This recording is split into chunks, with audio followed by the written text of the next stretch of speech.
कभी कभी सच सामने आने में देर लगती है, लेकिन जब आता है तो सब कुछ बदल देता है।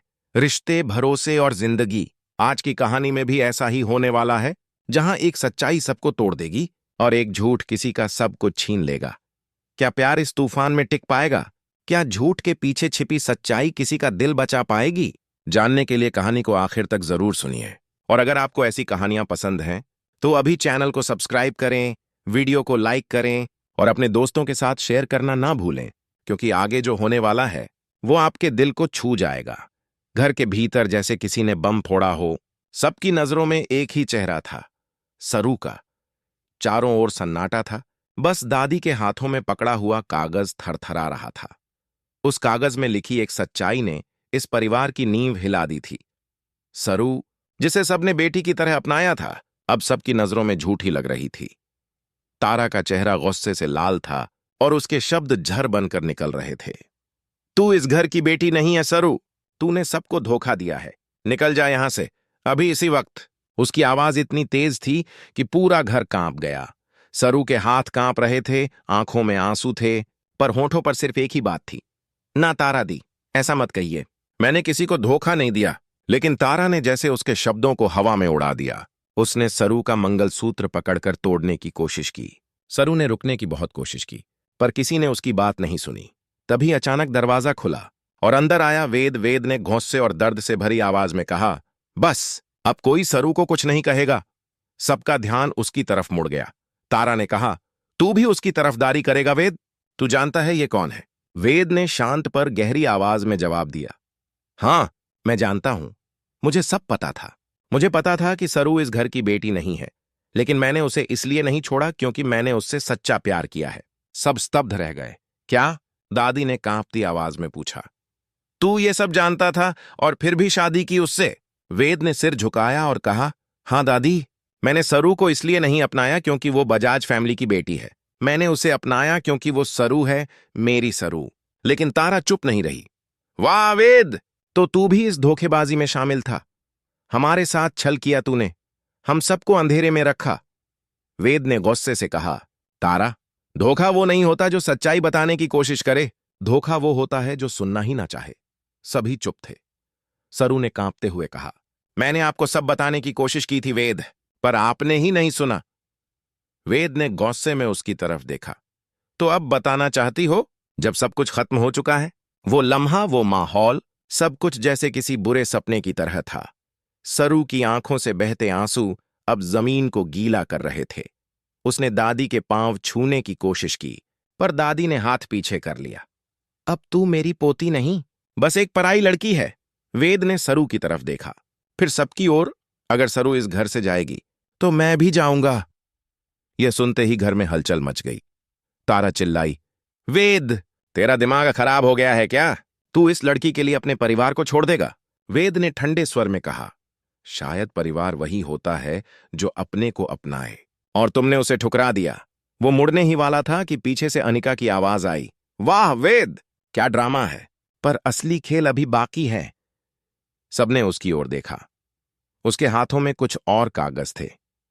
ये देखो, उसने कहा, इसमें लिखा है कि सरू का असली नाम भी सरू नहीं है। ये लड़की तो किसी और की बेटी है, और इसकी मां ने भी झूठ बोला था। सबके होश उड़ गए। तारा ने कागज छीनकर पढ़ा और चिल्ला उठी, ये सब झूठ है। लेकिन अनिका मुस्कुराई, झूठ नहीं, सच्चाई है, और अब सबको पता चल ही गया है। सरू अब एकदम टूट चुकी थी। उसने रोते हुए कहा, मुझे नहीं पता मेरा बाप कौन है। मेरी मां ने मुझे सिर्फ प्यार दिया, झूठ नहीं। उसके शब्दों में दर्द था, पर किसी ने उसे नहीं समझा। वेद ने उसकी ओर देखा। उसकी आंखों में गुस्सा और प्यार दोनों थे। तुमने वही करवाया ना मुझसे जिससे मुझे नफरत है? झूठ, सरू ने धीरे से कहा। मैंने सच बताने की कोशिश की थी, लेकिन आप ही ने मुझे सुना नहीं। कमरा फिर सन्नाटे में डूब गया। किसी के पास कोई जवाब नहीं था। बाहर बारिश शुरू हो चुकी थी और हर बूंद जैसे सरू के दर्द को बयान कर रही थी। लेकिन कहानी यहीं खत्म नहीं होती। असली खेल अब शुरू हुआ है, क्योंकि जिस सच्चाई ने सबको तोड़ा, वही आने वाले वक्त में सबको जोड़ने वाली भी है। क्या सरू अपने प्यार को फिर से पा सकेगी? क्या वेद अपने दिल की दीवारें तोड़ पाएगा? इसका जवाब आपको अगले हिस्से में मिलेगा। लेकिन उससे पहले अगर आपको ये कहानी दिल को छू गई हो तो वीडियो को लाइक करें, चैनल को सब्सक्राइब करें और नीचे कमेंट में बताएं, क्या सरू का प्यार सच में सच्चा था? रात का समय था। आकाश में बादल गरज रहे थे और हवाएं तेज चल रही थीं। हवाओं के बीच सरू अकेली खड़ी थी। वही आंगन जिसमें कभी उसकी हंसी गूंजा करती थी, आज उस जगह उसके आंसुओं की आवाज थी। दिल में सिर्फ एक ही सवाल था, क्या सच बताने की सजा इतनी बड़ी होती है? तभी पीछे से किसी के कदमों की आहट आई। वो वेद था। उसके चेहरे पर न गुस्सा था न कोमलता, बस एक सन्नाटा। सरू ने उसकी ओर देखा, आंखों में सवाल थे। वेद, क्या आप मुझसे नफरत करते हैं? वेद ने कुछ पल चुप रहकर कहा, मैं नफरत नहीं करता सरू, पर अब भरोसा नहीं कर सकता। ये सुनकर सरू का दिल जैसे टूट गया। लेकिन वेद, मैं तो बस सच बताने की कोशिश कर रही थी, उसने कहा। वेद ने जवाब दिया, सच बताने का वक्त भी सही होना चाहिए सरू, और तुमने वो वक्त खो दिया। अंदर हॉल में सब इकट्ठे थे, दादी, तारा और अनिका। अनिका मुस्कुरा रही थी। उसके चेहरे पर जीत की चमक थी। उसने धीरे से कहा, देखा, मैंने कहा था ना, ये लड़की घर तोड़ देगी। तारा ने सिर हिलाया, सच कहा था तूने। हमने इस पर भरोसा करके गलती की। लेकिन दादी चुप थीं। उनके मन में कहीं न कहीं एक आवाज कह रही थी, शायद सरू झूठी नहीं। सुबह का समय हुआ और घर में माहौल पहले से ज्यादा भारी था। सरू अपने कमरे में अकेली बैठी थी, हाथों में अपना टूटा हुआ मंगलसूत्र थामे। उसी वक्त दादी अंदर आईं। बेटी, उन्होंने धीमी आवाज में कहा, क्या सच में तू वो नहीं है जो हम समझते थे? सरू ने आंसुओं भरी आंखों से कहा, दादी, मैं नहीं जानती मेरा जन्म कहाँ हुआ, लेकिन मैंने कभी इस घर को धोखा नहीं दिया। दादी ने गहरी सांस ली और कहा, कभी कभी झूठ वो नहीं होता जो कहा जाए, झूठ वो होता है जो दूसरों को सच न लगे। उसी समय बाहर गाड़ी रुकी। गाड़ी से उतरा कोई आदमी, चेहरे पर रहस्यमयी भाव। वो सीधा अंदर गया। अनिका ने उसे देखकर हल्की सी मुस्कान दी। वो आदमी कोई और नहीं बल्कि अनिका का साथी था, करण। वो बोला, शाबाश अनिका, तूने खेल सही खेला है। अब बस एक कदम बाकी है और सरू इस घर से हमेशा के लिए निकल जाएगी। अनिका ने कहा, बस अब तारा को और भड़काना है, बाकी काम अपने आप हो जाएगा। उधर वेद अपने कमरे में बैठा था, हाथों में एक पुराना फोटो एल्बम लिए। उसमें एक तस्वीर थी, छोटी सी लड़की के साथ उसकी मां की। उसने धीरे से फुसफुसाया, मां, काश तुम होती तो बताती कौन सच है कौन झूठ। तभी पीछे से तारा आई। वेद, तू अब भी उस लड़की के बारे में सोच रहा है? वेद ने कहा, वो लड़की झूठी नहीं है दीदी, बस बेबस है। तारा ने कहा, बेबस या चालाक, जिसने सबको बेवकूफ बनाया? वेद ने सिर झुकाया। कभी कभी हालात इंसान से झूठ कहलवा देते हैं। तारा ने गुस्से में कहा, तू पागल हो गया है वेद, वो तुझसे खेल रही है। लेकिन कहानी यहीं नहीं रुकी। उसी दिन शाम को सरू घर छोड़ने का फैसला कर लेती है। वो अपना छोटा सा बैग उठाती है, घर के दरवाजे पर आखिरी बार मुड़कर देखती है। उसका दिल कह रहा था, शायद ये घर मेरा नहीं था, पर इस घर के हर कोने में मेरी दुआएं रहेंगी। तभी पीछे से एक आवाज आई, रुक जाओ सरू। वो दादी थीं। उन्होंने कहा, जाने से पहले एक बात बता दे, अनिका और उस आदमी के बीच क्या रिश्ता है? सरू हैरान थी। कौन आदमी दादी? वही जो सुबह आया था, मैंने उसे अनिका से बात करते देखा, दादी ने कहा। सरू ने धीरे से कहा, दादी, शायद वही असली खेल है। अगले दिन अखबार में एक खबर छपी, बजाज फैमिली के घर से लापता हुई बहू, नाम सरू। ये खबर सुनकर पूरा शहर हैरान था और अनिका के चेहरे पर एक अजीब सी मुस्कान थी। वो बोली, अब सब खत्म, कोई सरू नहीं, कोई सच नहीं। लेकिन उसे ये नहीं पता था कि खेल अब उल्टा पड़ने वाला है, क्योंकि उसी दिन शाम को वेद को किसी अनजान नंबर से कॉल आया। अगर तुम्हें सच्चाई जाननी है तो पुराने मंदिर के पीछे वाली हवेली में आ जाओ। वेद को शक हुआ, पर गया। वहां जाकर उसने जो देखा, उसके पैरों तले जमीन खिसक गई। वहां बैठी थी सरू, आंखों में आंसू और हाथों में वही पुराने दस्तावेज। उसने कहा, वेद, यही है वो सच्चाई जो तुमसे छुपाई गई। वेद ने कागज देखे। उसमें लिखा था कि सरू का असली नाम सरस्वती है और वो असल में बजाज परिवार की बेटी है, जिसे बचपन में अनाथ आश्रम भेज दिया गया था। असली धोखा अनिका और करण ने दिया था, जिन्होंने उसके कागज बदल दिए थे ताकि उसे घर से निकाल सकें। वेद की आंखों में आंसू आ गए। सरू, ये सब? सरू ने कहा, हां वेद, मैंने झूठ नहीं बोला। मुझे बस अपने सच का सबूत नहीं मिला था। वेद ने कहा, मैंने तुम पर भरोसा नहीं किया, मुझसे गलती हुई। सरू ने धीमे से कहा, प्यार में भरोसा ही सब कुछ होता है वेद, लेकिन अब बहुत देर हो चुकी है। वेद ने उसका हाथ पकड़ा। नहीं सरू, अब देर नहीं। अब मैं ये लड़ाई तेरे साथ लड़ूंगा, चाहे पूरी दुनिया क्यों ना खिलाफ हो। उसी वक्त हवेली के दरवाजे के पीछे कोई खड़ा था। अनिका। उसने सब सुन लिया था। उसने अपने फोन से किसी को कॉल किया। करण, सरू जिंदा है और वेद उसके साथ है। अब हमें जल्दी कुछ करना होगा, नहीं तो सब सच्चाई सामने आ जाएगी। अगले दिन जब सरू और वेद घर वापस लौटे तो माहौल बिल्कुल बदल चुका था। सब उन्हें देखकर हैरान थे। तारा ने कहा, तू वापस आ गई? वेद ने कहा, हां दीदी, और इस बार सच्चाई भी साथ लाई है। उसने वो कागज सबके सामने रख दिए। दादी ने जैसे ही उन्हें पढ़ा वो चौंक गईं। तो मतलब तू ही असली बेटी है? सरू की आंखों में आंसू थे। हां दादी, और मैं बस आपके प्यार की हकदार बनना चाहती थी, किसी दौलत की नहीं। तारा की आंखों में पश्चाताप था। वो धीरे से सरू के पास आई और बोली, मुझे माफ कर दे सरू, मैंने गलत समझा तुझे। सरू ने कहा, मैं किसी से नाराज नहीं दीदी, बस अब सब कुछ ठीक होना चाहिए। पर अनिका चुप नहीं रही। उसने जोर से कहा, यह सब झूठ है, ये कागज नकली हैं, मैं सब साबित कर दूंगी। और वो गौस्से में वहां से चली गई। लेकिन अब वक्त बदल चुका था। सरू ने कहा, अनिका ने जो किया, अब उसका सच भी सामने आएगा। वेद ने उसकी तरफ देखा और बोला, हम दोनों मिलकर इस खेल को खत्म करेंगे।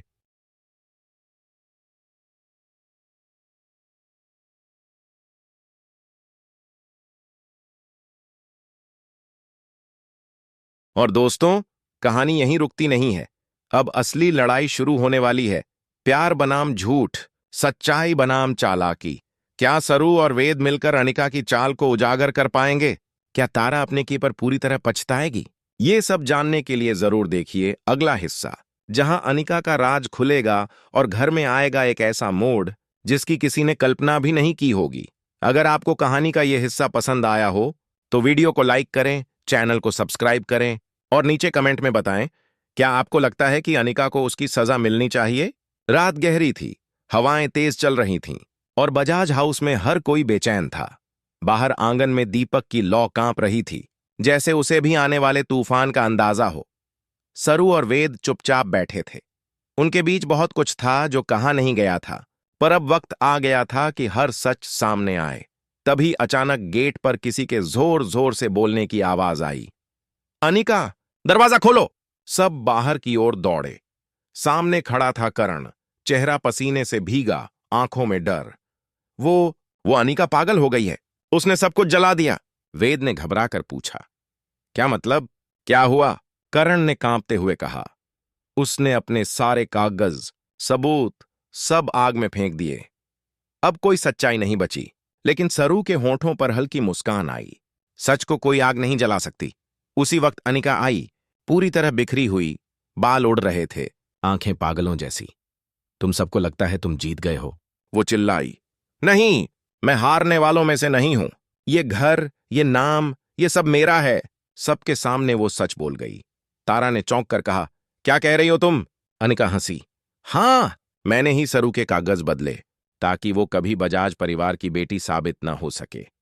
क्योंकि अगर वो बेटी बन गई तो मैं इस घर से बाहर हो जाती। मैंने ये सब अपने लिए किया, अपने हका के लिए। दादी की आंखों में आंसू थे। हका? झूठ के सहारे हक नहीं मिलता बेटी, अनिका ने कहा। आपको क्या पता दादी, मैंने इस घर में क्या झेला है।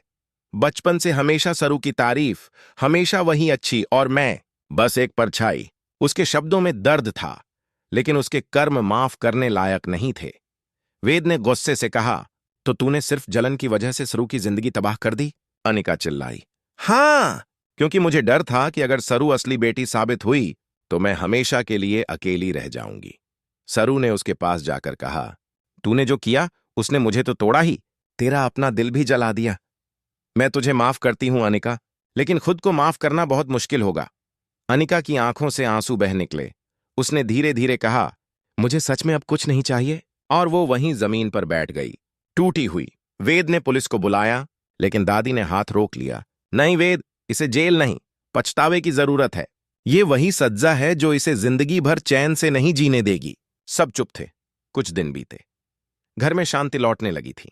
सरू अब वही बेटी बन गई थी जो वो हमेशा थी। तारा ने उसके गले लगकर कहा, मुझे माफ कर दे सरू, मैंने तुझे गलत समझा। सरू मुस्कुराई। अब कोई गिला नहीं दीदी, जो बीत गया उसे भूल जाना ही बेहतर है। दादी ने सबको पास बुलाया। आज से ये घर फिर से एक परिवार बनेगा, जहां कोई झूठ नहीं, सिर्फ सच्चाई होगी। वेद ने सरू का हाथ पकड़कर कहा, मैंने तुझसे वादा किया था ना कि चाहे कुछ भी हो जाए मैं तेरा साथ नहीं छोड़ूंगा। आज मैं वही वादा निभा रहा हूं। सरू की आंखों में चमक थी। प्यार कभी हारता नहीं वेद, बस उसे परखने में वक्त लगता है।